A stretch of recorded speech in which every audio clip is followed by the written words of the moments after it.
Hello, my name is Jodone Kauzi. And I'm really cozy.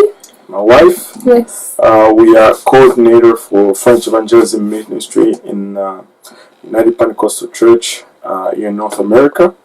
And we're going to try during this conference and through these videos to present you a little bit the work that the Lord is doing through us among French people in North America.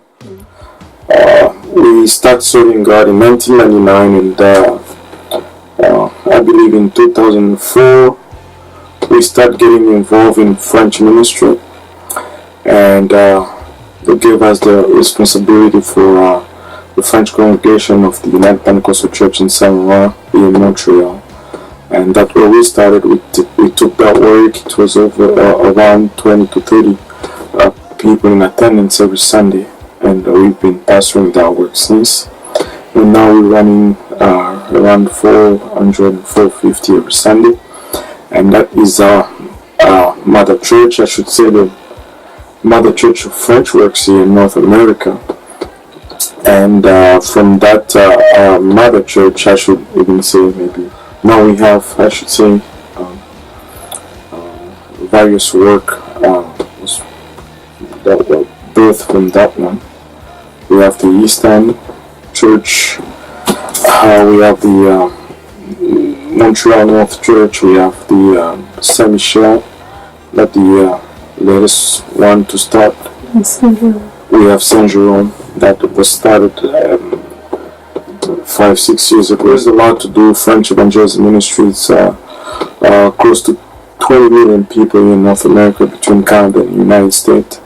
But the highest concentration of French-speaking people is here in Quebec. But we should say that the map or the demography of North America has been dramatically affected by immigration. So we see a pocket of French people almost in every major city in North America. There's an opportunity not only to reach out to souls here in North America using the language, the French language in that case, but there is also a great opportunity of reaching out to foreign mission or global mission all over the world, because there is always a link between the people who are here right now as an immigrant and the family back there in Africa or in Europe. So we're going to try our best to present you the opportunity, and we're going to try as well our best to present you as many tools as we have developed that will help you to reach into the French congregation in your city. And if you look at Montreal, the west side of Montreal is mainly English, and the east side of Montreal is mainly French. That's where we live, and the purpose, the reason why we're living here is because the Lord kind of impressed on us to start a work here. But it took us 7 years before we can start anything. So in August 2011, in that very basement, that's where we are. We had our first service of the what is now the Eastern Montreal United Pentecostal Church. We started with a few people in our basement. Actually, that was a garage that is being transformed to a playing room, and we stuff all the toys in the closet, put a curtain on it, and just put a little frame with a verse. With God, everything is possible. We had services every Tuesday in the evening, and at that time we had one brother who was converted from Muslim to Christianity. When he saw the truth, he invited one girl from Haiti, and she came here for the first time, and she liked it, and she was touched by God. And my son, the small one, he was doing ushering. He would go to he go upstairs, and he'd be welcoming people when he hear the bell ring, and that was our usher, and then another usher was down here. And we didn't have any instruments, we just sang to the Lord, and actually Brother Kawazi was song leading. And it was, we were small, but we felt the power of God, and we knew that God was starting a great work here in the East, and we believed that He was a starting of a great revival here that we're seeing today. Our offering plate was a cereal bowl. Yes. Yeah, and I believe it was around $27 we got. $17. First offering. And it was just we remind the offering. You just seeing people coming in that one visit was really encouraging. And then I thought of the people, can I just go home by just like that after the service? I thought to make bread. I received a bread maker from one brother, and I was making bread after every service, and it was really wonderful. We did a little fellowship after the service, and we had a great time, and it was just exciting, and the kids were so excited about it. Yeah, there was heavenly bread, and there was also earthly bread. Yes. I don't know, the people were coming more and more. I don't know for which bread, but and the bread was fresh. Yes. Yeah. So the group started growing, and we kind of outgrew the basement. So we started looking for a place to hold our services, and from all the places we could find, it was just one special location, and the particularity of that location, it was a erotic store. Erotic store, and we it was quite special. We prayed about it, and we felt like that's where God wanted us to be, and also the price was right, the location was good, so we prayed about it, and we felt that that's where we were to start. So we started having meeting on Sherbrooke Street.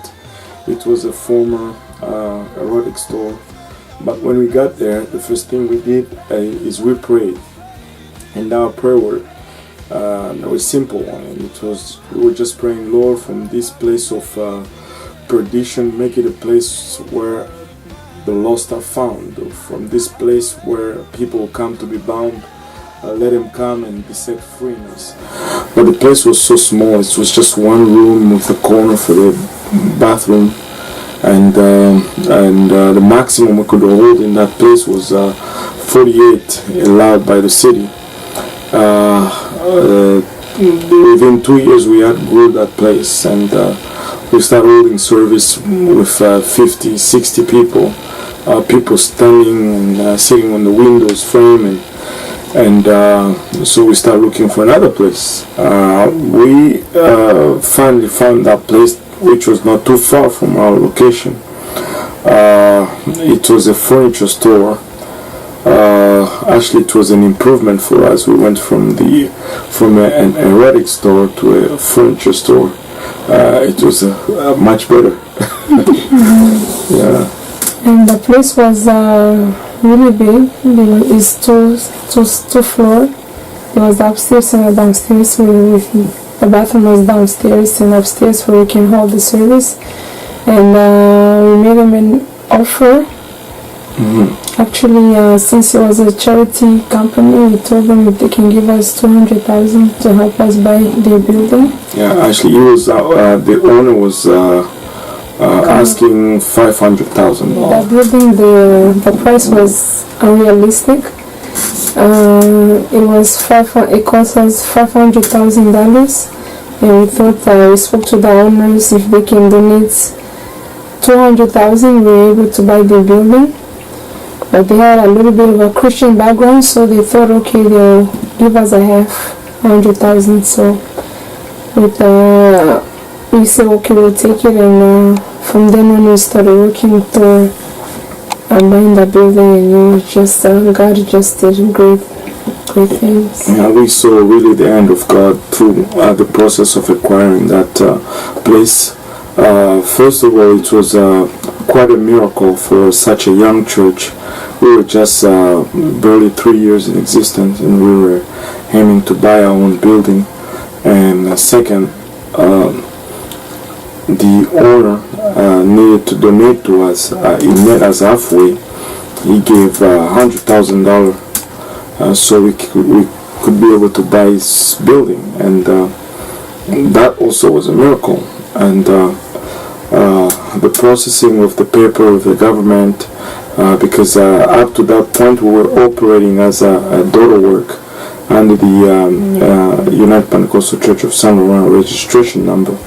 Now we needed to have our own registration number in order to buy that building. We were a small group of about 50 people, and all of them first generation Pentecostal. So that was quite a challenge, but we serve a God that is always up to the challenge.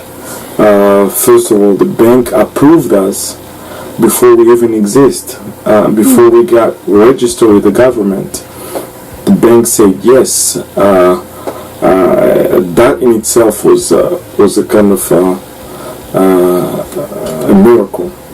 And when we went to register the church to have our own registration, they told us the processing of the paper of the request will take about 6 months, that the owner wanted to sell his building within the month. It was already December 2013. We prayed about it, and we applied for our registration number, and within 2 weeks we had the registration number. And everybody was surprised when we went to the city to get the zoning and everything done. We were able to confirm everything within another week and a half, and it was so fast, and it was miracle after miracle, that even the bank agent, actually the manager who was caring for our file, she was surprised, and she asked us, do you know anybody at the city, because I have another customer almost in the same situation, but he's been fighting with the city for like 4 months, and he's not getting any answer. Do you know anybody at the city hall that can plug me in or help me? Well, we told her, we don't know nobody at the city, but we know somebody above the city. So our God did it, and we were able to have that new place, a front store. The capacity of the place is 140, but we're already running around 100 in that place, and we're already in the process for looking for another place. And really, God has been amazing throughout the year. We've seen so many people, over 150 people baptized and filled with the Holy Ghost, and the church has been just growing and growing. We have visitors everywhere. Every Sunday, and from that work we developed another ministry. We call it homeless ministry. We'll talk to you about it in a separate video. But God has just been amazing, and I invite you to watch the rest of that video to see the process of the work, how we acquire the building, how we move from one place to another, how we acquire the building, and the renovation process. It's a process that took us about a year, because we tried to do everything on our own. Due to the lack of finance, we hire professionals only when we really need them, like for electricity and stuff like that. But everything else we did ourselves. The installation of the baptistry is quite interesting, and I invite you to watch the video and see what the Lord is doing with what we have in our hand. We feel really like we came to the Lord with 5 loaves of bread and 2 fishes, and He's really multiplying it and doing what only Him can do.